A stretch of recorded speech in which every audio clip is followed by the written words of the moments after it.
Hey everyone, it's Sabrina. Welcome back to my channel. I'm so glad that you're here. I am going to do a reading journal spread, and this is probably the most fun I've had with putting together a spread in a while. I will be doing the wishing game, and it is such a sweet, wonderful book with lots of layered pieces in the book, and I'm sure a lot of you have probably heard of this book because it is so popular. So let me know if you have heard of it.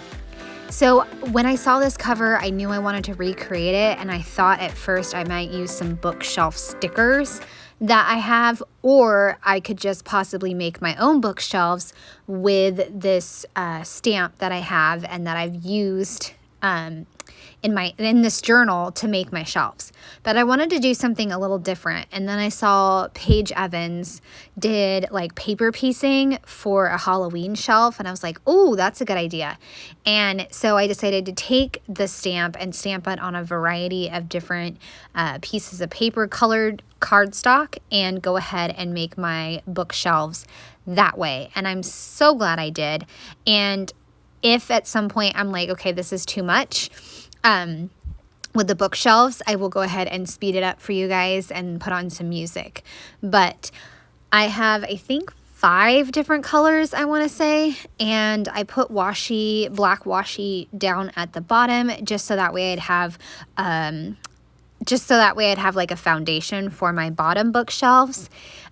So I'm going to have one bookshelf on the bottom and one up at the top that's going to go across both pages. And I'm going to do different size books, and I'm even going to imitate or copy the top or copy the cover patterns, if that makes sense. So I stamped the book stamp and then cut it out and then flipped it over so that way I could still have the book shape, but you wouldn't see the stamped image. And I figured out once I had stamped one of these books that if I wanted to have the whole length of the book, the shelf was going to have to be way down or something like that. It just was not going to work for a full length book. So cutting it in half was going to work perfect, and then be like a tiny bookshelf up there and a big one down at the bottom. So that was going to work perfectly. And I actually love this idea so much that I'm probably going to somehow incorporate this into my Halloween October daily bookshelf because I love it so much.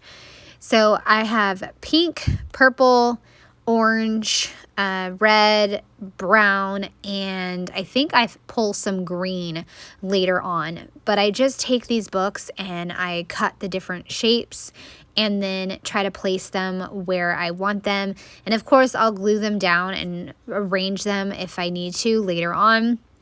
And then I'll also lay some tilting to the side and just a few going horizontal. So this is turning out so good, and I'm just loving it. And I also wanted to share that right now I am reading Big Bad Me. It's like a teen book about a girl who turns into a werewolf. Probably totally cheesy, but I'm loving it. And then an audiobook called Keeper of the Enchanted Rooms, which is fantastic. I love it. The narrators, there's lots of different voices, so it's really cool to listen to. And I've read actually quite a bit of spooky books this month, which is fun. And I will continue to read spooky books for a good chunk of November. So I'd love to know what you guys are reading, and I'm going to go ahead and speed up the making of these shelves and put on a little bit of music.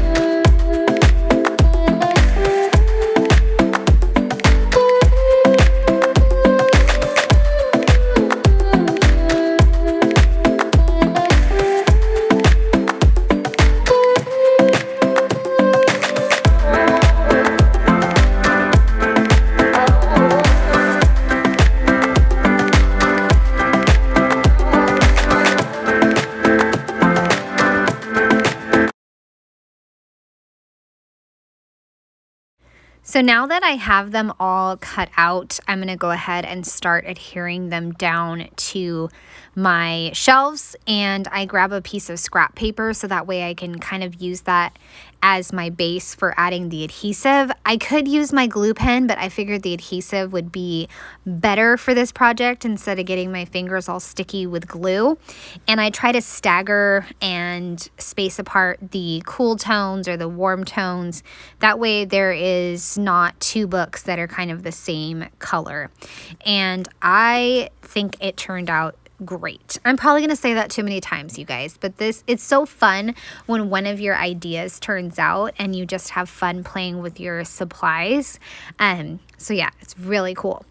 And up at the top, I started off with a green book, and then I just kept going to build my little shelf and carried it all the way across the top portion of the page. And so once I'm done adhering these, I can go ahead and start on adding in some stamp sentiments and also the synopsis and all the other pieces that I add for my spreads.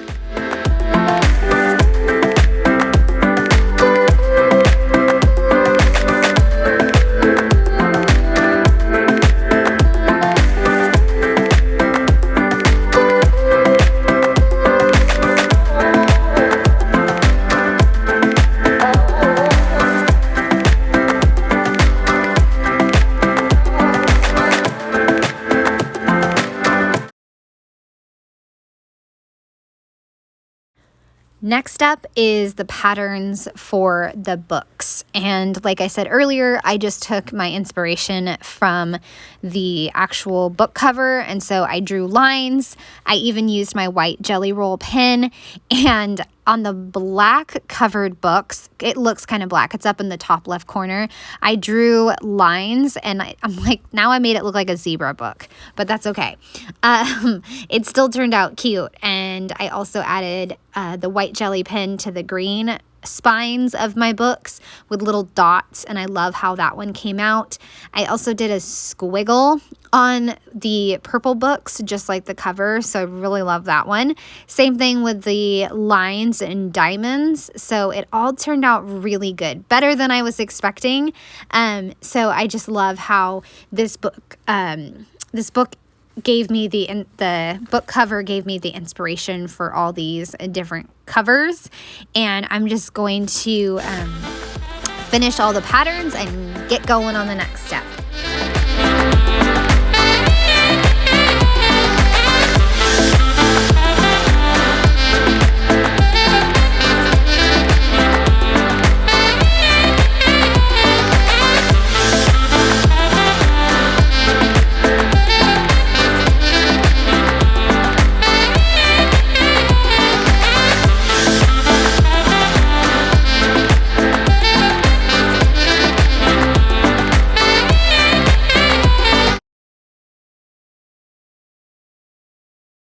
So normally when I pick out stamp sentiments for my reading journal, I try to go with the theme of what happens in the book. And since this was a book about books, I knew that the stamps that related to books would work perfect. So I did Get Lost in a Book, Book Lover, and Just One More Page. And since I was going to do the stamp Get Lost in a Book, I'm going to go ahead and extend my shelf on the top right, and then that way that sentiment is almost a part of the shelf. And then below the shelf on the left hand side is Book Lover, and right above the book stack on the bottom is Just One More Chapter.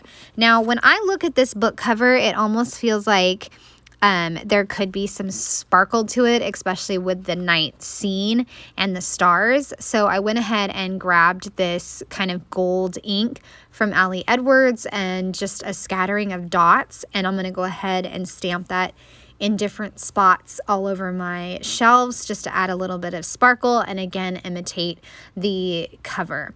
And then after that, of course, I will do my synopsis. So I hope you guys are having a good end to your month, and we are almost in November, which is just bananas. Did you have a good reading month? I'd love to know in the comments section if you had a good reading month. I had a great one. There was a little bit of a lull, I guess you could say, in my audiobooks. A lot of my audiobooks are on hold. They haven't come through yet. But then I remembered that I have Kindle Unlimited. So silly me, I could have been looking for audiobooks on there this whole time. But I found one, like I said earlier, Keeper of the Enchanted Rooms, and it is fantastic. I almost listened to it this entire past weekend because it was just that good. Okay, so the synopsis for this book, The Wishing Game. Jack Masterson is a best-selling children's author who decided to quit 5 years ago. But now he's back with a special book and a competition to go along with it. Lucy has had a tough upbringing and found comfort in a book series called The Clock Island by Jack Masterson. These books gave her the love and hope and even escape from her childhood. Now, at 26 years old, Lucy is a teacher's aide and has connected with a boy named Christopher. Lucy wants to adopt Christopher, who was recently orphaned, but she doesn't have the means to do that. It would be Lucy's dream to have the stability and family she never really had.